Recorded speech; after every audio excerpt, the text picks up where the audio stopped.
semua, dalam video kali ini saya akan mempresentasikan guna untuk penyelesaian mata kuliah saya, yaitu mata kuliah hermeneutika.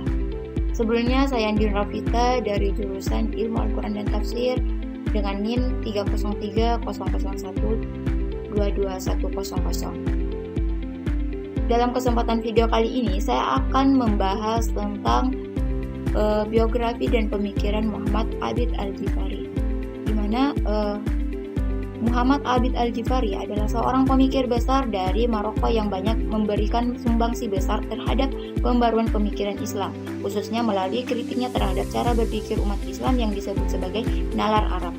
Mari kita simak lebih lanjut bagaimana gagasan beliau sangat penting untuk kita refleksikan saat ini. Tujuan pembahasan dari presentasi saya kali ini yaitu tujuan utamanya dari presentasi ini adalah agar kita dapat memahami siapa sebenarnya Muhammad Abid Al-Jifari, bagaimana pemikiran kritisnya, terus apa kontribusinya terhadap Islam, serta gimana relevansinya dalam kehidupan umat Islam masa kini yang menghadapi tantangan global dan modernitas. Lanjut, adapun biografi singkat beliau, nama lengkapnya adalah Muhammad Abid Al-Jabiri. Al-Jabiri lahir di Maroko pada tahun 1939 dan wafat tahun 2010. Ia adalah seorang filsuf dan intelektual muslim yang sangat kritis terhadap cara berpikir umat Islam. Ia juga aktif di dunia akademik dan politik, bahkan pernah menjadi anggota parlemen di Maroko. Latar belakang ini membentuk dirinya sebagai pemikir yang tidak hanya akademis, tapi juga aktif menyuarakan pembaruan sosial. Adapun karya-karya utama beliau, karya paling terkenal adalah Seri Naqid Al-Aqil Al-Arabi atau Kritik atas Nalar Arab. Di sini terdapat 4 jilid. Dan dalam karyanya ini, Al-Jabiri membedah bagaimana cara berpikir umat Islam selama ini dibentuk oleh teks dan tradisi. Namun, tanpa disaring dengan nalar rasional. Selain itu, ia juga banyak menulis tentang demokrasi, hak asasi manusia, dan hubungan antara tradisi dan modernitas. Kunci pemikiran Al-Jabiri.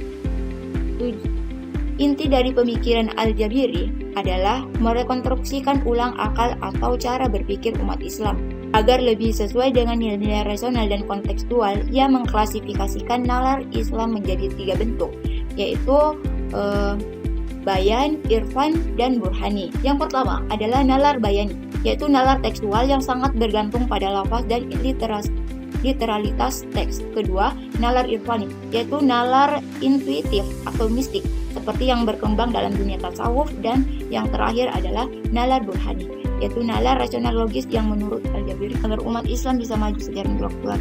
Ia mendorong kita untuk mendekapkan nalar burhani dalam membaca dan memahami. Kritik terhadap tradisi Islam. Al-Jabiri menilai dominasi nalar bayani dan irfani membuat umat Islam sulit berkembang. Ia menawarkan revitalisasi dengan pendekatan nalar burhani sebagai jalan rasional dan ilmiah. Konsep turat, warisan intelektual Islam. Bagi Al-Jabiri, turat atau warisan tradisi Islam klasik bukanlah sesuatu yang harus diterima mentah-mentah. Kita harus kritis dan bisa membedakan mana yang masih relevan dan mana yang justru membelenggu kemajuan berpikir. Ini penting agar kita tidak terjebak dalam glorifikasi masa lalu yang tidak produktif. Relevansi pemikirannya hari ini. Di era modern seperti sekarang, pemikiran Al-Jabiri sangat relevan, di mana kita sering melihat bagaimana umat Islam terjebak dalam konflik, kebencian, bahkan ekstremisme, hanya karena pemahaman yang kaku terhadap teks. Al-Jabiri mengajak kita untuk berpikir lebih jernih, terbuka, dan kontekstual, terutama dalam menghadapi isu-isu seperti hak asasi manusia, demokrasi, gender, dan digitalisasi. Pada kesimpulannya, Al-Jabiri mengajarkan kita bahwa Islam tidak cukup dipahami secara konseptual atau emosional, tapi kita butuh pendekatan ilmiah, rasional, dan kontekstual untuk membawa ajaran Islam tetap relevan di tengah dunia yang terus berubah-berubah ini. Beliau adalah contoh pemikir Muslim yang menunjukkan bahwa iman dan akal bisa berjalan bersama. Dan perlu kita ketahui, Muhammad Abid Al-Jafari adalah pemikir besar yang mengajak umat Islam menggunakan akal sehat dan memahami agamanya. Ia menekankan pentingnya rasionalitas dan bacaan kritis terhadap warisan intelektual Islam. Dan terakhir, pemikirannya menjadi jembatan penting antara tradisi dan budaya. Saya ucapkan banyak-banyak terima kasih telah menonton video saya.